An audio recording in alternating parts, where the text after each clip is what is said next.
নাদিয়া, অনেকটা সময় ধরেই সড়কে যান চলাচল বন্ধ এবং কারওয়ান বাজারে দেখেছি আমরা সেখানটায় ঢাকার সাথে রেল যোগাযোগও বন্ধ রয়েছে। আপনি কি পরিস্থিতি দেখছেন? সাধারণ মানুষ কি বলছেন?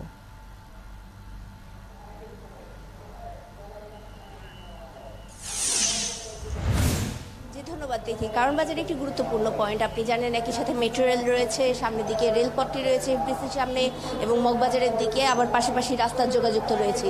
এই মুহূর্তের অবস্থা যদি আমি একটু দেখিয়ে দিই, আপনি দেখতে পাচ্ছেন এই জায়গাগুলোতে আন্দোলনকারীরা রয়েছেন। আন্দোলনকারীরা তাদের মতন করে স্লোগান ভাষণ যারা দিচ্ছেন এবং তার বাইরে রাস্তাগুলো চারদিক থেকে, অর্থাৎ প্রত্যেকটি দিকেই একসাথে এই ব্লকেট দেয়া আছে, যেটিকে তারা বাংলা ব্লকেট হিসেবে ঘোষণা দিয়ে আজকের কর্মসূচি ঘোষণা করেছে এবং সকাল থেকেই তাদের এই কর্মসূচি চলছে। প্রথম দিকে তারা শাহবাগ এবং সায়েন্স ল্যাবের দিকে ছিল, তারপর তারা এইদিকে এগিয়ে এসেছে এবং এই মুহূর্তে আসলে পুরো কারওয়ান বাজারই বলা যায় একরকম অচল আছে। শুধুমাত্র অ্যাম্বুলেন্স বা এই ধরনের জরুরি পরিবহন সেগুলো শুধুমাত্র যেতে পারছে, সেগুলোকে যাওয়ার জায়গা তৈরি করে দেওয়া হচ্ছে। এর বাইরে বাকিরা এখানে অবস্থান নিয়েছেন এবং অন্যান্য যারা যাত্রীরা রয়েছেন তারা বাস বা অন্যান্য কোনো পরিবহনে থাকলে তারা নেমে হেঁটে যাচ্ছেন এবং এই অংশটিতে এই মুহূর্তে আন্দোলন চলছে।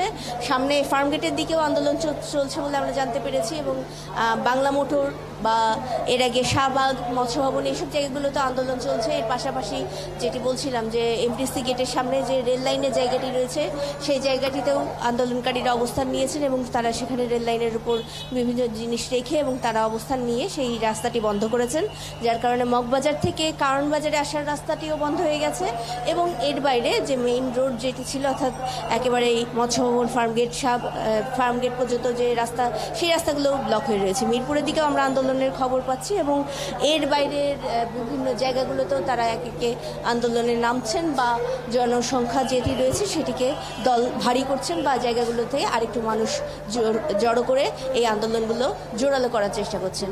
আপনি জানেন যে সকালবেলা আদালতের যে স্থগিতাদেশ সেটি পাওয়া গিয়েছিল। আদালতের স্থগিতাদেশ পাওয়ার পরে এই আন্দোলনকারীরা যারা ছিলেন তারা জানিয়েছেন তারা আসলে সরকারের কাছে সমাধান চাচ্ছেন, আদালতের বিষয়টি না।